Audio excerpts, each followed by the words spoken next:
عبد الرحمن بن عوف آئے مکہ سے، عبد الرحمن بن عوف آئے مکے سے ہجرت کر کے، اور یہاں پہ سعد بن ربیعہ رضی اللہ تعالیٰ عنہ انصاری صحابی تھے، ان کے درمیان محبت اور الفت کی ایسی عظیم یعنی صفت اور مثال دیکھنے میں آئی، معاشرہ ایسی مثال پیش نہیں کر سکتا۔ انہوں نے کیا خوب پیشکش کی، کہا سنیے میرے مہاجر بھائی، میرے دینی بھائی، میرے پاس 2 مکان ہیں، ایک آپ کو پہنچا، 2 باغ ہیں، ایک آپ کو پہنچا، ایک میں رکھ لیتا ہوں۔ اگلی جو پیشکش کی یہ کوئی نہیں کر سکتا۔ 2 بیویاں ہیں، 2 بیویاں ہیں، ایک کو میں طلاق دیتا ہوں، آپ اس سے شادی کر لیں۔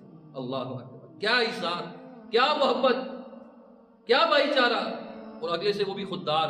انہوں نے کہا بارک اللہ علیک و مالک، اللہ آپ کے اہل و عیال میں مال میں برکت دے، مجھے آپ بازار کا راستہ بتائیں، میں خود محنت کر کے کماؤں۔ یہ تھی صحابہ کرام کے درمیان محبت۔ ایک روایت میں آتا ہے مدینے میں ایک انصاری نے ایک بکری کو ذبح کیا، اس کی سیری اپنے پڑوسی کو بھیجی، جب اس کے پاس پہنچی اس کو خیال آیا کہ میرا دوسرا پڑوسی شاید کہ زیادہ ضرورت مند ہو،